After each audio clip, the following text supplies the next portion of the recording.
I would like to welcome you too. I was wondering what I was going to say if you asked me what I was looking for here. I came up with all kinds of ridiculous things. So I'm going to ask Bence to prove that he's the biggest criminal. That's what I read. The opponent sends a signal. There's something here, it's called pride. In Hungarian, it means that we put the protection of children first. We understand everything. Freedom of assembly is very important, but no freedom can prevent the safety of our children's protection. That's why we are making the necessary regulations. Tomorrow, the government will debate the representative initiative, which will be provided by our fellow representatives in order to control the so-called civil organizations financed from abroad. A transparency law is being prepared. America, if you remember, you said, we have to say it elegantly, repower EU. Repower EU means to re-energize Europe. This is a plan. Its purpose would be to reduce energy costs in the European Union. In spite of this, the proposal is about what tools and what time limits make it possible to buy gas and oil from Russia. They even want to ban the use of Russian heating elements in the nuclear power plant. This is a serious danger. If they do this, it means that they will decide the Hungarian regime's support system. The Hungarian regime's support system is about 260,000 HUF. In Slovakia, it is 460,000 HUF. In Poland, it is 860,000 HUF. So if they decide to ban the use of Russian heating elements in the nuclear power plant, we will not be able to sustain the reduction in costs. It will not be profitable. Because then we will have to buy energy from somewhere else, and it will be much more expensive. But we also have to win the election, because if we cannot win the election next year, then the Hungarian government will not be a national government, but a government that is sitting on Brussels' throats. And they will press down on everything they say. They will press down on all the demands that Brussels is making against Hungary today. We are standing on Brussels' throats on the issue of migrants. We pay 1 million euros every day because we do not allow migrants in. This is a lot of money, of course, but we do not pay for it. They are trying to take it away from us. But 1 million euros is a lot of money. But I can tell you for sure that if migrants come to Hungary, it will cost much more than 1 million euros per day. And on top of that, they will never be able to pay it back with any money. So we have to stand up for Brussels, and we have to stand up for the Hungarian business leaders of Brussels if we are talking about migration.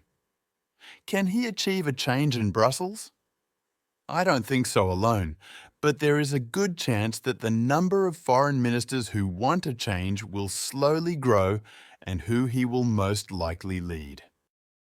Because he is the founding member of the 6 European member states, so he has a special status, so I see a good chance for that. We are talking about a smart and brave woman who is capable of slowly, like an Italian, mixing her spaghetti, and in the end, a more and more patriotic, conservative cooperation will emerge, and we will be able to stand up in Brussels together on important issues. We already had cooperation among us on issues that were important to Hungary. Where 27 member states need unanimity, will they be able to achieve that unanimity? Most likely, they will not be able to achieve it. The basic contract states that unanimity is unanimity. They have another plan. They have a plan. We have a plan, too. We are not bad at this either. They have a plan that there is a possibility that in some cases the right to vote is dependent on a state. If the right to vote is dependent on a state, then there is no need for unanimity. And then the dependence happens in such a way that if someone wants to be depended on, if he violates European values or if he is a criminal, he cannot vote. In the other 26 states, at least one person. This is why the Polish-Hungarian alliance, when there was a Christian government among the Poles, there was a protectionist alliance. The Poles were threatened with dependence. When the Poles told us, we lost the Poles. There was a left-wing revolution in Poland. So I had to look for new allies, especially for Hungary. I did this work. That is why I sit here so calmly. Today, two things happened in the case of Ukraine. The first is that we have this mutual friend, Mr. Weber, who is a bit rude. But in my post today, I only called him Herr Weber. So here is Mr. Weber, who held a press conference today where he said that Ukraine must be taken up on the acceleration track. He also said that after Hungary has been a member of the European Union for 20 years, this is a big deal. I think there is truth in this. We cannot exclude the Ukrainians from this. I have to remind him that we were not taken up for our beautiful eyes. We were taken up because it was worth it for them, for those who were already a part of the European Union. They did not do it willingly. They did not practice some Christian gesture towards the Hungarians. In the past 1,000 years, they did not want to compensate for the Hungarians' actions. For the Hungarians' actions. They did not want to compensate for the Hungarians' actions. If we had a good business, Ukraine's recording, I would support it. But Ukraine's recording is a bad business. I do not see why we should associate a bad business with Ukraine. We want to go the way they went against us. Those whose recordings are good for us, we need to support those who serve our interests. For example, I support the Serbian European Union.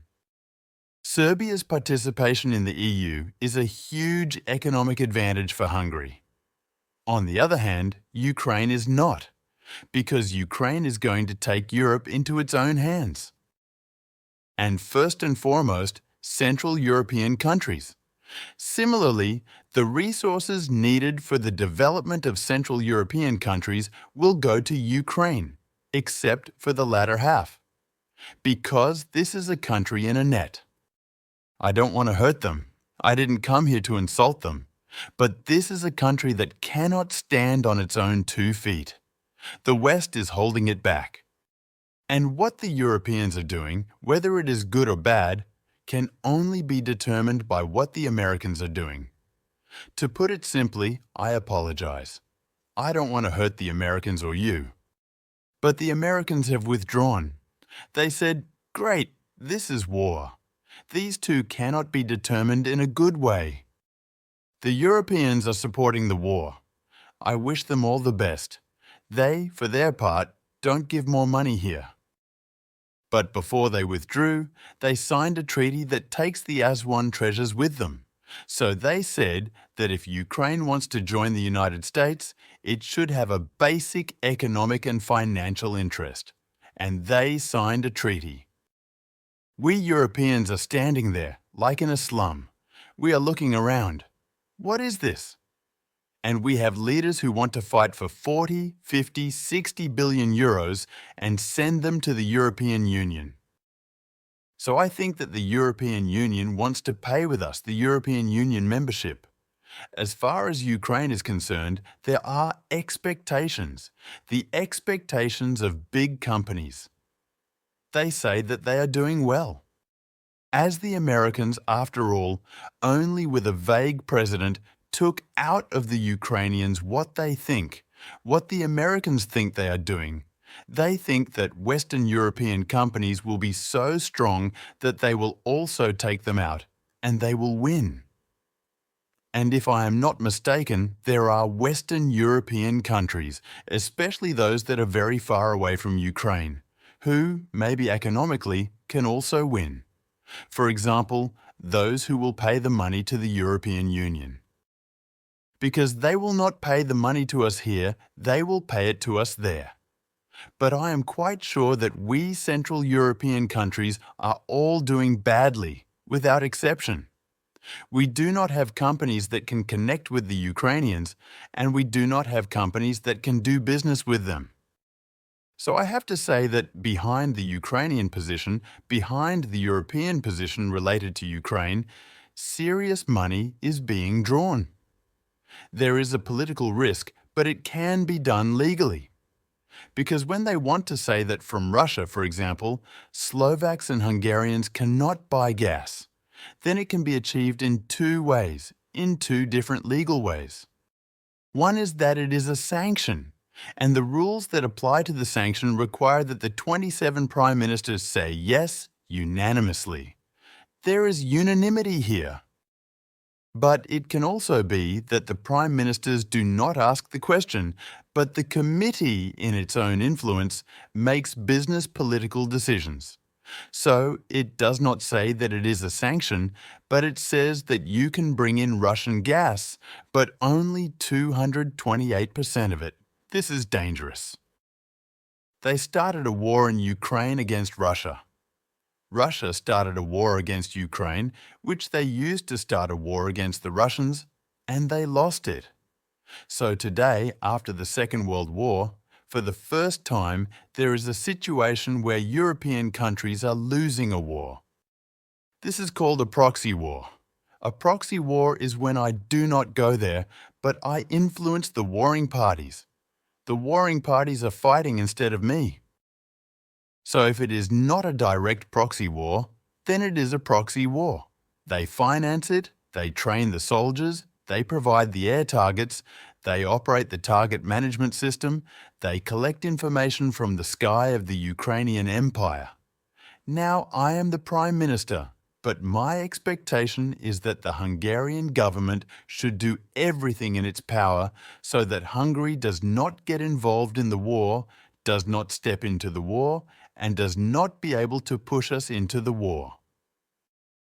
Because Brussels wants to push us into the war. I am not talking about the death of Hungarians in this war, because the Carpathian Hungarians are being massacred.